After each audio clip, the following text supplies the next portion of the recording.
దినోత్సవం సందర్భంగా మహిళలందరికీ మార్చి 8 సందర్భంగా శుభాకాంక్షలు తెలుపుతున్నాం. ముఖ్యంగా రేపు mega Lok Adalat last day ఉంది. కావున ప్రతి ఒక్కరు తమ కంప్లైంట్స్ కానీ రెస్పాండెంట్స్ కానీ ఎవరైనా సరే తమ కేసులు రాజీ పడటానికి ప్రత్యేకమైన అవకాశం ఉంది. కావున ప్రతి ఒక్కరు మన వెంకటగిరి కోర్టు నందు రాజీ మార్గం సరైన మార్గంగా గుర్తించి ఎటువంటి రాగద్వేషాలకు అతీతంగా రేపు మనకి లోక్ అదాలత్ నిర్వహిస్తున్నాము మన వెంకటగిరి కోర్టు నందు. అలాగే ముఖ్యంగా ఈ సీసీ కెమెరాస్ ఒకటి ఇన్స్టాల్ అడుగుతున్నాం ప్రతి విలేజ్కి. దాదాపుగా మన మండలంలో దాదాపుగా 22 కెమెరాలు ఏర్పాటు చేయడం జరిగింది. ఇప్పటివరకు 2 కెమెరాస్ ఏర్పాటు చేయడం జరిగింది. అలాగే ప్రతి విలేజ్కి కూడా సీసీ కెమెరాస్ అవసరం అవుతున్నాయి.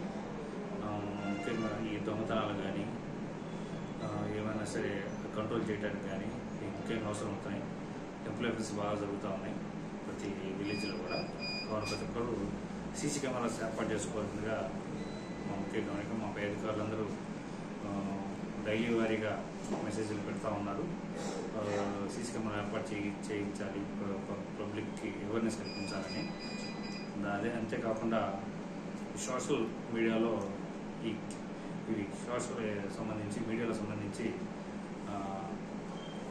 ఈ ఫోన్ పేస్ కానీ గూగుల్ పేస్ ద్వారా కానీ ఈ కట్టండి అవి కట్టండి అని కొన్ని వస్తూ ఉన్నాయి సోషల్ మీడియా ద్వారా.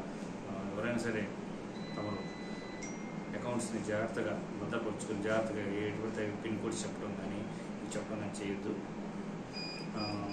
అలాగే ఇంకో ముఖ్యమైన పాయింట్ ఏంటంటే ఈ రోడ్డు భద్రత గురించి కూడా రోడ్ యాక్సిడెంట్స్ బాగా జరుగుతూ ఉన్నాయి రాష్ట్ర వ్యాప్తంగా కూడా. అలాగే మన రాపూర్లోనే దాదాపుగా ఈ 3 monthsలో దాదాపుగా ముగ్గురు మరణించడం జరిగింది.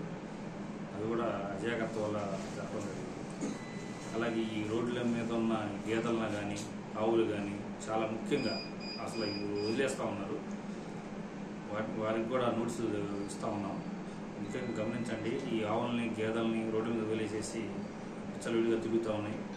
నైట్ పూట ఇట్లా మూమెంట్ ఇవ్వడం వల్ల ఈ డ్రైవ్ చేసే వ్యక్తులు తొందరపాటు కానీ కదిలే చర్యల వల్ల కానీ యాక్సిడెంట్ అయి చనిపోతూ ఉన్నారు. ముఖ్యంగా గమనించండి, మన వల్ల మన పశువుల వల్ల కానీ ఎదుటి వ్యక్తులు మరణిస్తే అది అందరికీ బాధాకరంగా గమనించాలని తెలుపుకుంటూ మహిళలందరికీ మరొకసారి శుభాకాంక్షలు తెలియజేస్తూ